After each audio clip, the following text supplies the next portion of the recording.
Hello everyone, Zane here and welcome to a very special video. A series that I wanted to do for so very long, but now I'm finally able to do it, and that is do a summary of the live letter. So we're going to be doing a little summary for patch 6.4.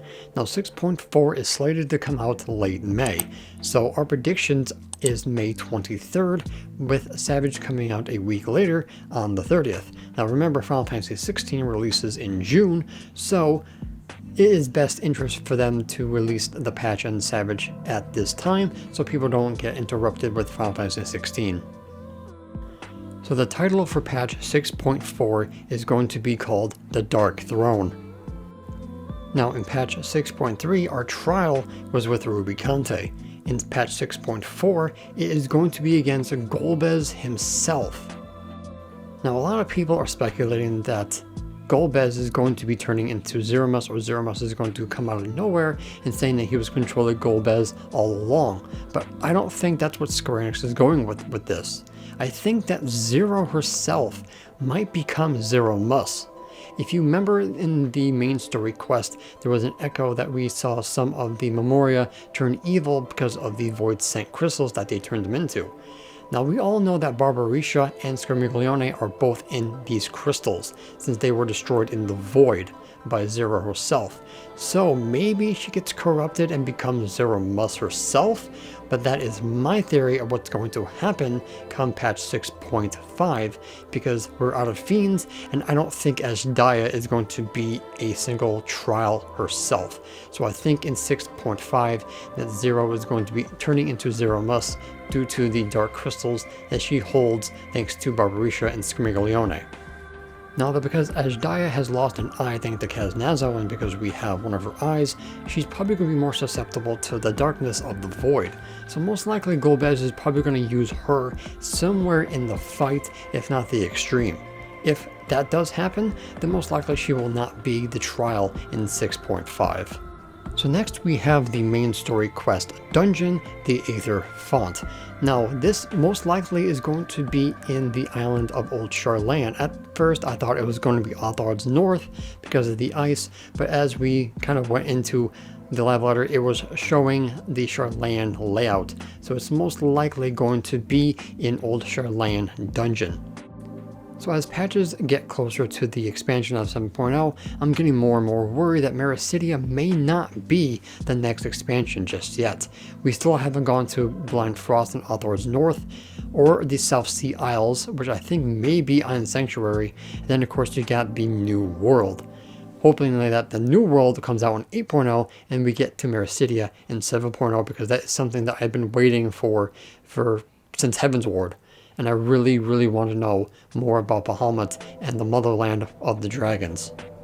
So the next thing we got is Tataru's Grand Endeavor. Now, it looks like we're going back to Wurlit with Gaius and his adoptive Aura daughter, since she's the only one that was left after the weapon series. Now, if you did not unlock the weapon series in Shadowbringers, all you need to do is go to Alamean Quarter, right, where Kryl talked to you during the quest Old Enemies, New Threats, and that's where you unlock the Wurlit storyline. So you're going to have to go through Ruby Weapon, Sapphire's an Instance, Emerald Weapon, and then Diamond in order to continue Tataru's Grand Endeavor. I still have to make videos on how to do the Heaven's Ward one and then the Stormblood one, because those two must be completed before you can go ahead and do the next Endeavor quest. Hopefully they unlock something just like the other two has unlocked portraits for the Scions and a glamour of the Eastern variety in the Stormblood patch update. So the next thing is going to be Hildebrand and of course the Hildebrand Relic Weapon. These go hand in hand. Obviously it's going to be coming out in patch 6.45. So we're going to be getting another upgrade to the Relic Weapon. Obviously this is going to most likely change the weapon's look, and hopefully they give us something besides just do 1500 freaking tomestones. Remember, we're getting a new tomestone coming in patch 6.4, so astronomy is going to be gone and causality will be the new one that we use for our relic weapon. And obviously we're going to be getting another Hildebrand questline since they are intertwined. So make sure that you're up to date on your Hildebrand where you unlock it in Razadhan, which I've already made a video about how to unlock that. But this is going to be in patch 6.45, which is most likely going to be towards the end of July or maybe early August. So next is going to be relic tools for crafters and gatherers. We'll be getting the next upgrade to these tools in patch 6.45.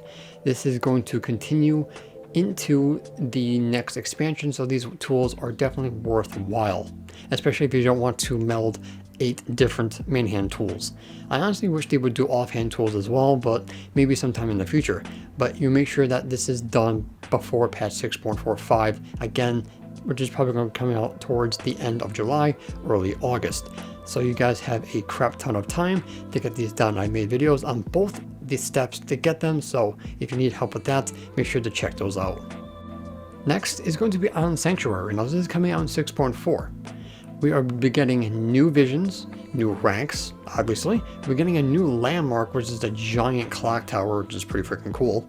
We're getting new animals, crops, most likely droppings, and we're also getting new handicrafts, including a new area to gather new items as well.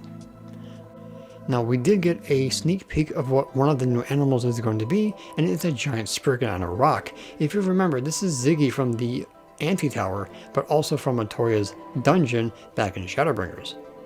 I'm really excited to see what other animals that we are going to be getting in the update. Also, we're going to be getting new rewards, and one thing that I think everybody is going to love is now that we can add in our own housing items to the island up to 90.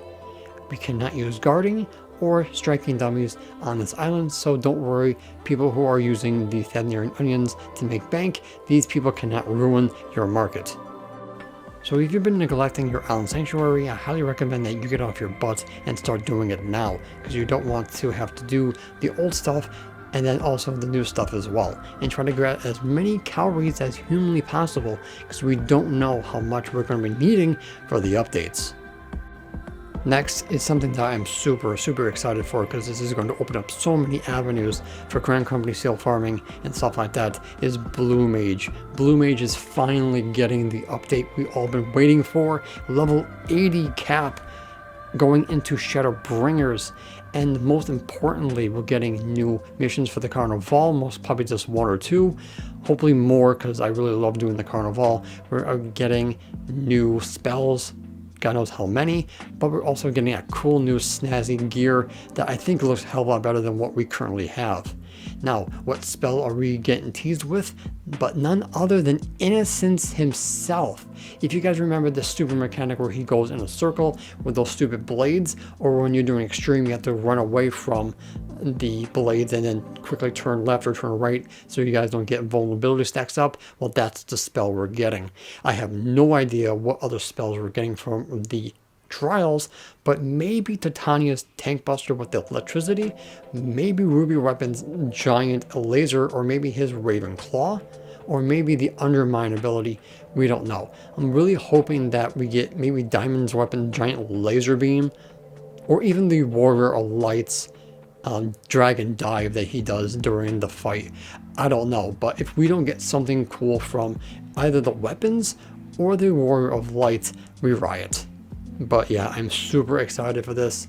You guys cannot imagine. I've been waiting for Blue Mage update for so freaking long, and I'm just super excited to bring that content to you guys, because I just love Blue Mage so much. Next is going to be the next variant and Criterion dungeon. This is going to be taking in the east in Authard called Mount Rockin'. More like called Rockin' These Nuts. Sorry guys, you know I had to make that joke. I mean, it was begging to be used. Anyway, if you're wondering, no, you do not need to do the Sildine subterrane in order to unlock this new variant dungeon, so don't worry about that. Hopefully that they do increase the rewards for the next variant in Savage tier, because honestly, the old one, it was pretty poor. You just got an achievement, then a throne mount for doing Savage. That was pretty bad on their end, but it's new content, and they always improve when new content comes out. So hopefully in the next variant dungeon, the rewards will be so much better. Now people are speculating that maybe Hien or Gosetsu is going to be our guide in here, but a certain lore YouTuber did mention that maybe it's the ninja from the Ninja Quest line that takes us through this. The one that gives you the quest with the little scar over his eye.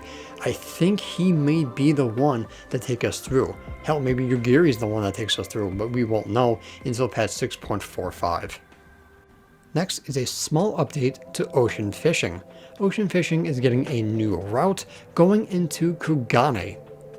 This is a good thing for me because I'm so close to getting my resplendent fishing rod. I'm thinking like 100 and so fish away from getting that achievement, so this can definitely help me get that fishing rod.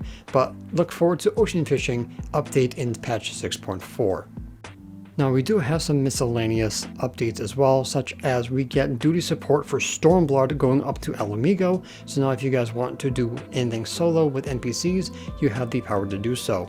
We're getting gear sets up to 100 now, and we're also getting job icons next to our names in the chat log, which is most likely going to be helpful for some people out there. But other than that, those are all the major changes coming to patch 6.4. Now, when the next live letter comes out, which is probably going to be sometime in May, we will get more information and, of course, a trailer for patch 6.4.